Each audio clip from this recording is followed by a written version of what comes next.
You're listening to the DolphinsTalk.com podcast, the longest running Miami Dolphins podcast on the internet. We're always in control. And when you say Miami, you're talking to Merkel. Cause we're the Miami Dolphins. Miami Dolphins. Miami Dolphins #1.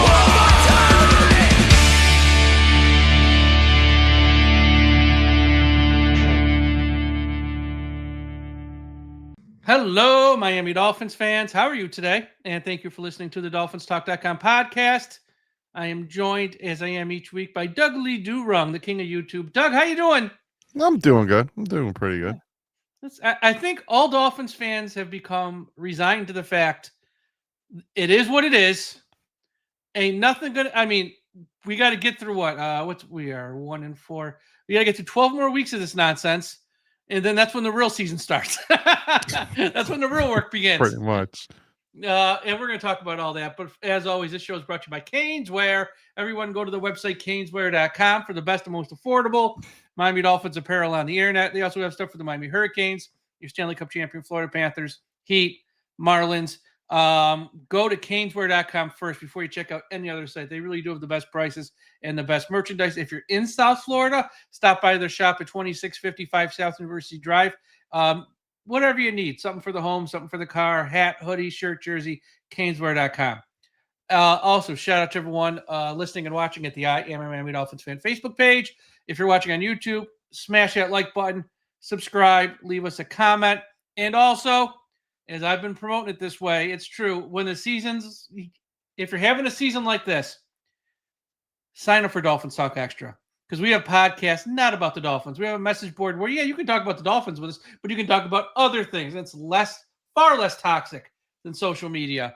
And we have contests. We give away autographs. Patreon.com/Dolphins Talk. Okay, Doug, first question out of the gate. Can it and will it get worse? Yeah. I'm trying to think, it's probably not, the next couple games, it probably won't be that bad. But it could get worse real quick, especially with the Ravens, the Bills, and Washington. Yeah, it can get real bad. Doug, quick. I actually think when we play a team like Cleveland, it's Cleveland. Their defense is going to shut this offense down to next to nothing. We're going to lose that game, especially on the road. I think Atlanta, they're spotty, Atlanta. So you don't know which team you'll get week to week. So who knows about that one? But even this week versus the Chargers, we'll talk about later. They have a lot of guys hurt. Probably the only team with more guys hurt than us. Yeah. But they have an edge at head coach. They have an edge at quarterback. They have an edge at wide receiver. They have an edge on the entire defense. Call me crazy. I don't know how many more. I mean, aside from when we play the Jets and Saints, I can't look at this team we're going to be. I mean, we blew a 17-point lead to the Carolina Panthers. Rico Dowell, Jim Brown himself. 206 yards. Just pitiful. Absolutely. That game, watching the film and everything, the defense actually woke up in the second half and forced 4 to 5 straight punts, and the offense just became so stagnant. And it's because of the offensive line was just horrible, absolutely horrible, but also the play calling. If you know that your team at that point, I think they rushed for 20-something yards because they ran plays where they lost 2 yards a pop. Your team rushed for around 20 yards and your offensive line can't block for anything. Why are you running stretch plays? And why are you running the same stretch play? Also, why are you trying to run play action? That's where a lot of the problem came in. It was second down. I think at one point it was third down, and they would run play action and leave a defender unblocked, because normally on play action, you leave the defender unblocked. He's going to bite on the run and roll to an out. He didn't bite on the run because there was no run. And he ran play action so many times to the point where Tua was consistently in pressure or getting sacked. And it the play calling was just so dumb. He completely forgot, oh yeah, our offense is limited to what. The one play that was positive in the third quarter was a 17-yard pass to Jalen Waddle. And and then on top of all that, he abandons targeting Darren Waller completely in the second half. I don't understand how this man still has a job.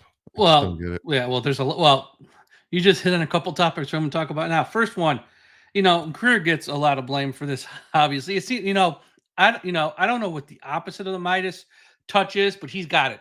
Because if you got the Midas touch, almost like a Howie Roseman, everything you touch turns to gold. Whatever the opposite that is, that's Chris Greer. Because I don't care. I mean, Cam Smith, Grant ain't looking so hot right now. I know it's only 5 games. I don't want to say he's a bust. I'm not saying he's a bust, but I'm saying early signs back are not good. Jonah, don't even get me started. How we traded. I was not one of those people like really we're trading all these picks and up around 2 for him. I was not. I mean, I didn't hate the pick, but I'm like, we need players and we're trading picks. So so far, you can say right side, left side. I don't care. You can play or you can't. He's just letting guys walk by him. And there's so many others. I mean, we could go here all day and just list the names of guys that he has, like the entire secondary. I mean, I think it's go on forever. But yeah, I mean, Mike McDaniel, like he gets a lot of blame, obviously. And for the fans are like, we can't fire anyone until Chris Greer's gone. No, because he's a general manager. There's nothing really to do. I mean, aside from trading 1 or 2 guys at the deadline, which the owner can make them do, or somebody can make him do in the front office. Say, look, you got to make these trades. Like, nothing for him to do. It's just like, okay, so he's hurt, going IR. Oh, we're gonna sign this guy off the practice. Like, so if he's fired now, or if he's fired January, whatever the date is, like, who cares? Honestly, don't get worked. Fans get too caught up in that. McDaniel's different. He's on the sideline each week. He's talking to the players. He's actually coming up with game plans. He needs to go first, and he will. I don't know what week. I still think it's the bye week, but who knows? He's really bad though. I had this conversation with Tom, and Tom was like, well, he'll leave here and he'll probably go somewhere else and be great. I'm like, A, no, and B, who cares? B, like, I don't care if he does, but he ain't, because he is just like Adam Gase, except he does it with a smile and a laugh. They're so effing hard-headed that they just, no matter how many times something fails, they ain't going to change their way. But Mike McDaniel's got a personality. He tells jokes. He makes people laugh. He wears the socks and he got the watch and the whole thing. So people like him, where Adam Gase was just a miserable sourpuss and no one liked him. So it was like, oh, he's bad. But Mike's okay. It's the same thing. They can run the same play 50 times. It'll fail. Going to run it again. It's like, are you an idiot? And yes, he is. He's an idiot. That's the thing that drove me nuts the past couple of games is if it works, he abandons it, like Darren Waller. And, I have the show with Omar Kelly and Alan Poupart, and Omar was like, well, they only have a certain amount of plays that they can run with Darren Waller, like 20 to 25 plays. And I was like, if they run all 20 or 25 of them then.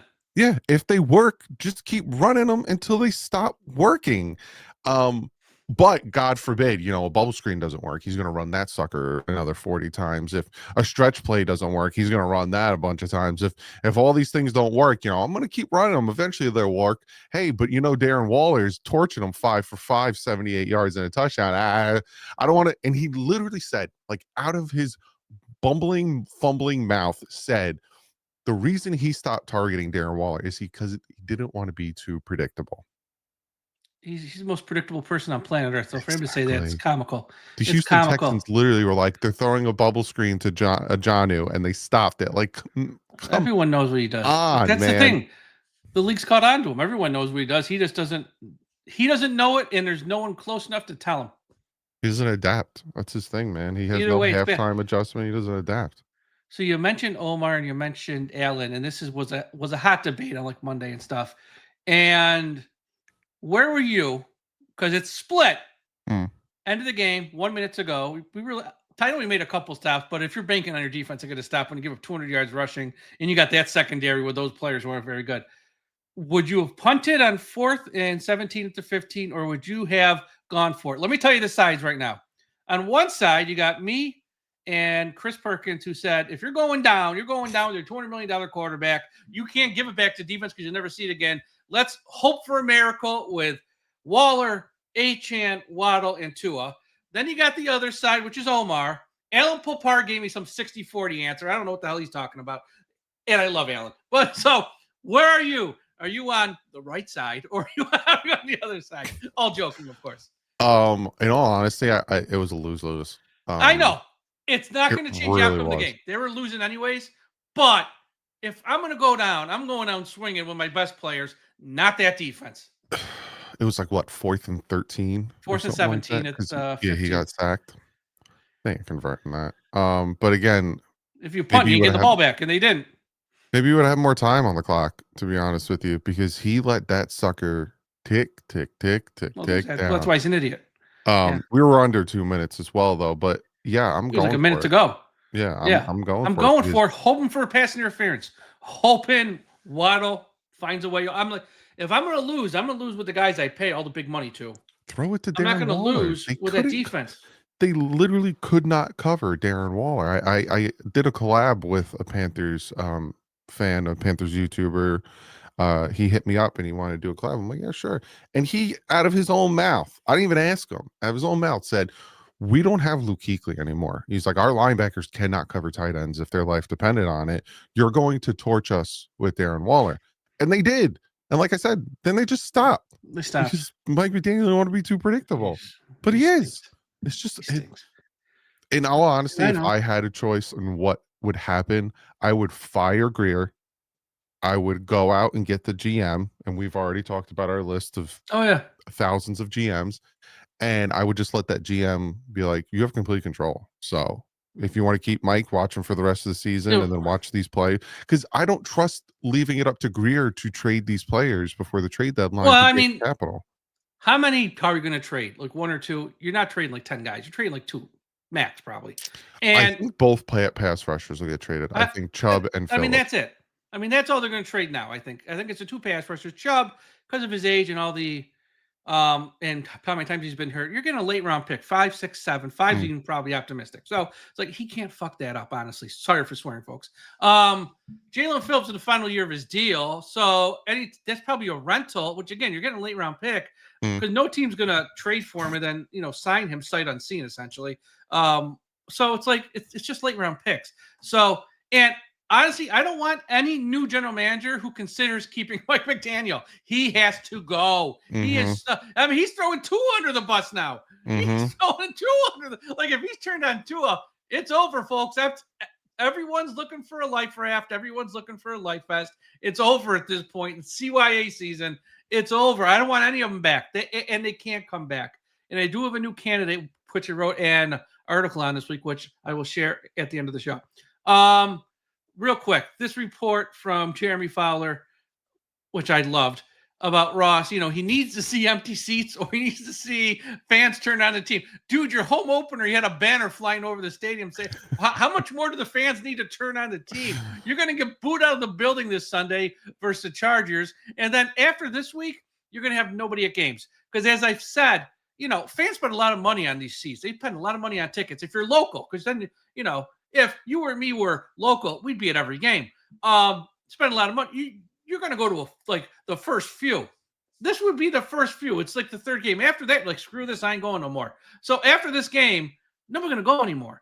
And then the people from out of town, September, October, if you got flights and hotels, like, you're not going to cancel that. But if you got like another 8 weeks to make a move here, you're going to cancel this stuff or be like, I'm going to the game at least. I'm just flying out of Miami, just have a good time. No one's going to be at these games. So I don't know what more he needs to see.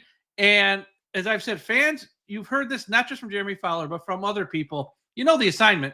If you want these people gone, you know the assignment. So I don't know what this Ross scares me, man. He scares me a lot.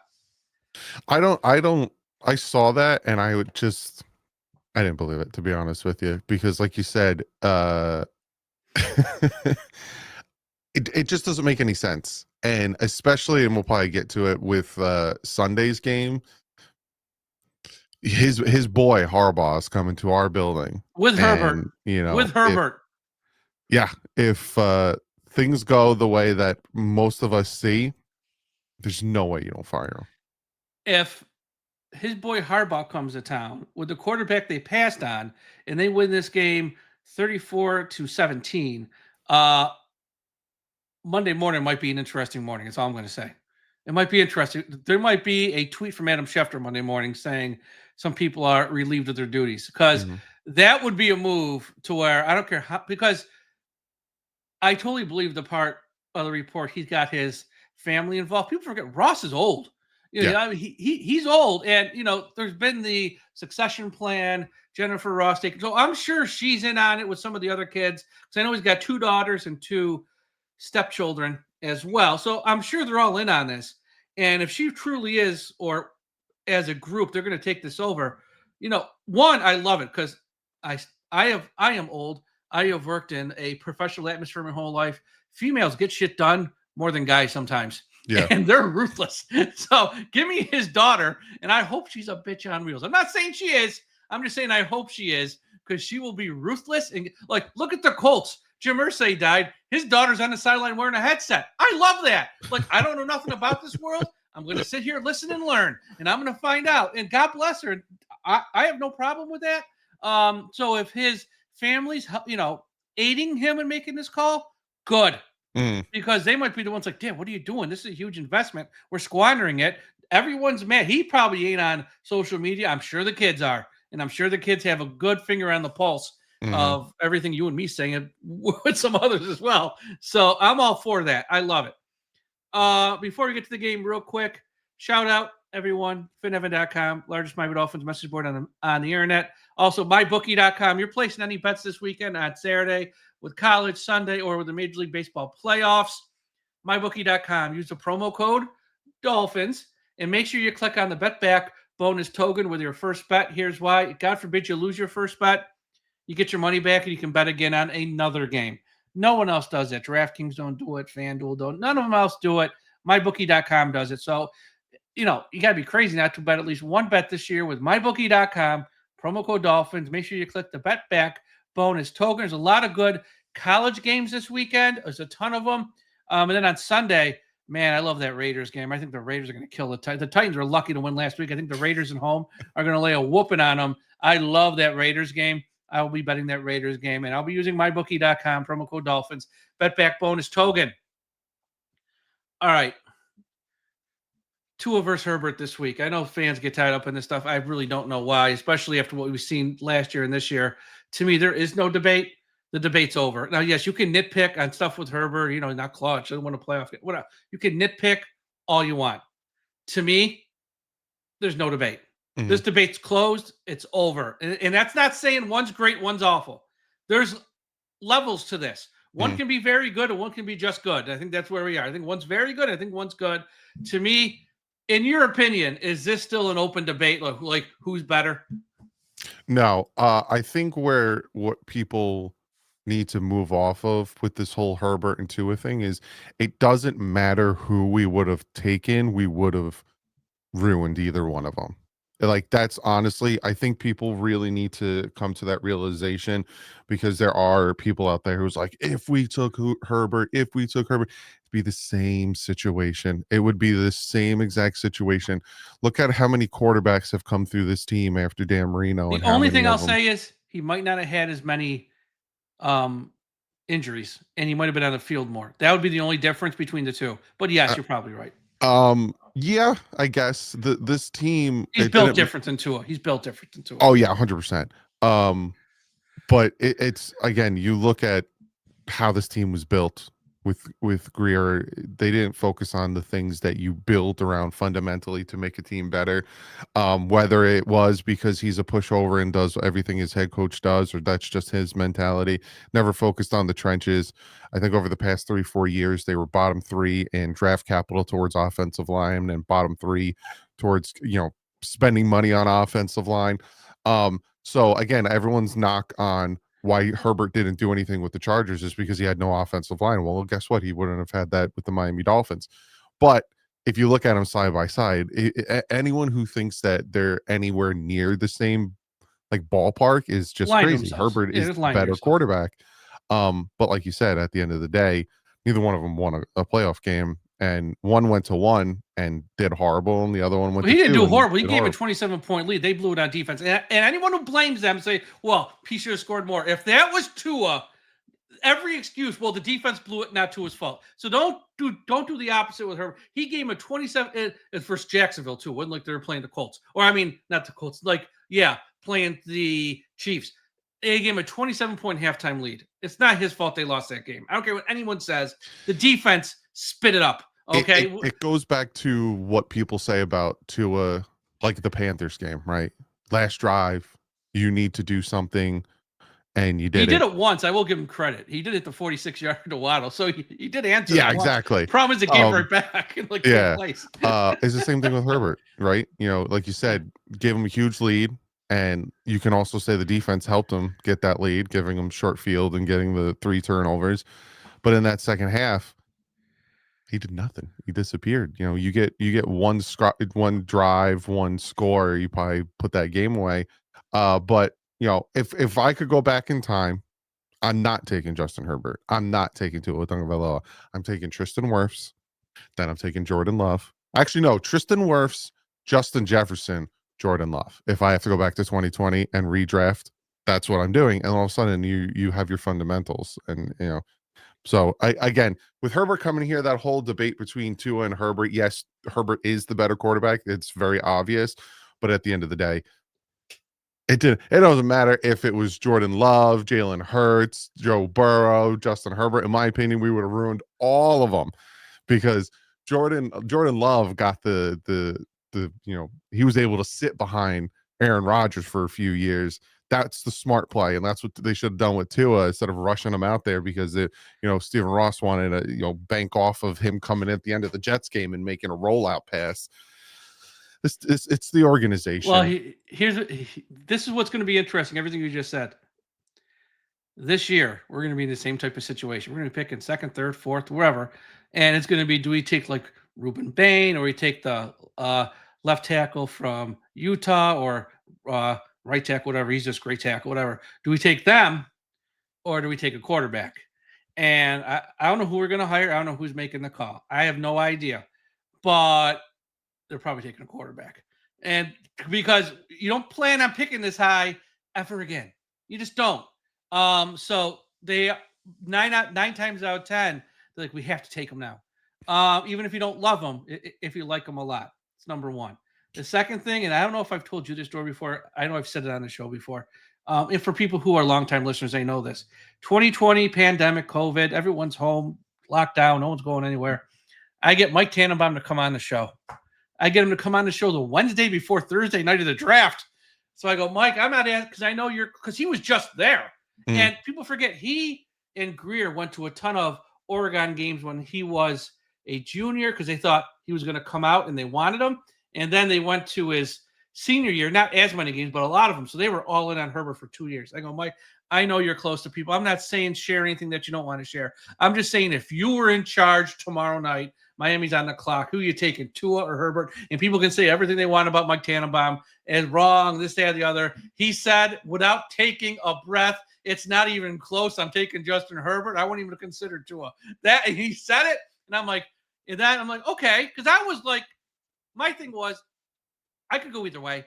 And I go, not my job on the line, so he better get it right. Clearly, he didn't. And I'm sitting here going, now, all years later, we should have kept him for 3 more months. We should have kept him. We fired him in January. We should have kept him to late April. He wouldn't have let this happen, but it is what it is. But he did not even hesitate with a breath. He goes, it's not even close, Mike. Herbert every day of the week. I'm like, oh, he goes, I don't trust Tua in those injuries. You nuts? Herbert's big. He's strong. He's like, okay. I go, well, we'll see. Like, and I was shocked he actually said that because he's so tight with Greer. I'm like, wow. Because I'm like, Greer's probably taking Tua because that was all the chatter at that time. It's like he's probably taking him. Like, man, he might have went against his boy. All right, Dolphins, Chargers. What's your prediction? Pain. Right, pain. It's in a so Dolphins way, they'll probably win this game, and then Mike will stay for another week. He's staying, I think, for a few weeks. You look at the offensive line of the Chargers, it's bad. Like, you think the Dolphins are bad, which they are. 29th in sacks, giving up 17 sacks, 24th in pressure, 27th in time to pressure, 25th in clean pocket percentage. It's bad. We'll still get just 1 sack. I might bet the under this game now I'm thinking about it. They got their 3rd string running back going. I picked him up in fantasy. I am starting him. Good for you. I'm I also a would. jinx though, so that might actually benefit the Dolphins that I Jesus. did that. So we might stop their run game completely. If I'm a betting man and if I'm playing it smart, yeah, the Chargers will win. They still have a decent defense. Oh, they're good on defense. Yeah. Yeah, so we'll score like 17. 27-17 we lose. Oh, I went 27-14, so we're pretty close. Yeah. Yeah. Yeah, I mean, it's just I can't pick this team. I just don't see how. I mean, their offensive line might be a mess, but they'll muster 2 or 3 scoring drives. I think us will be lucky to muster more than one. I mean, and it's not just the offensive line. It's that with no Hill there, who, by the way, anyone who's got any notions of Hill coming back, just read the report that came out this week. There is 0.0% chance he's playing for the Dolphins, and there might be a 0.0% chance he will play in the NFL again. Those 8 instances of domestic violence, when that came out on Tuesday, is so disgusting. I don't care who you are as a human being, and the NFL will step in. The NFL will step, because that is really bad. It's really bad. Last one. Well, I told you I have a name for our next head coach. And as I've told you before, I want boring. Mike McCarthy's still on top of my list. Don't worry. Boring. I want, sneakers that are boring. I want the old school watch that's boring there from Casio. I want everything boring. And I want a professional, and I want a grown ass man. I want one of these guys who are like 35, 36, like Joe Brady or something. No. Bring back Rizzy. This guy's ready to be a head coach. I don't care. He's a special teams coordinator. He should have been a head coach before. He was the interim coach last year with the Saints for 8 games. He was a head coach at Rhode Island and New Haven. I know it's not, Alabama. He's still a head coach. This guy's been around the league. He's worked for Sean Payton. He knows how it's done right. This is a guy we need just to come in here and clean up this goddamn mess and just run a tight ship. Not going to scream and be smacking players or anything. Just, not going to be a lunatic like Flores. Not going to be everyone's friend like Mike McDaniel. Just a professional, old school football coach who's worked his way up the ladder. And we should have probably hired him in 2019. We did it, but okay. We make up for it now. Give me him. Yeah, I agree. I like that one. We all have our list. We all have our list, but he's moving up mine. Yeah. And he, look at John Harbaugh, special team coordinator that became a head coach and won 2 Super Bowls. Head coach is about just being and here's the thing. When he was here, Rizzy, he was in charge of the red flag. Now, he couldn't throw it, but he would hold it. And when it was time to throw it, he'd go, hey, Joe, throw it. Or, hey, whoever, throw it. And he'd hand it to him. So, the guy's done the job almost on some level. He's well respected by everyone. He's worked for everyone. He worked for Sean Payton for a long time. He's back with him this year.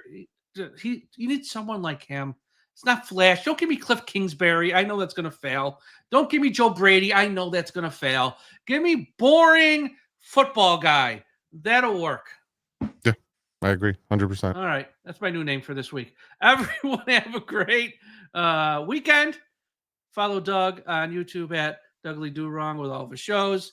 You can check out our website. You know where to follow us as well. Everyone have a great weekend. We'll talk to you again after a while.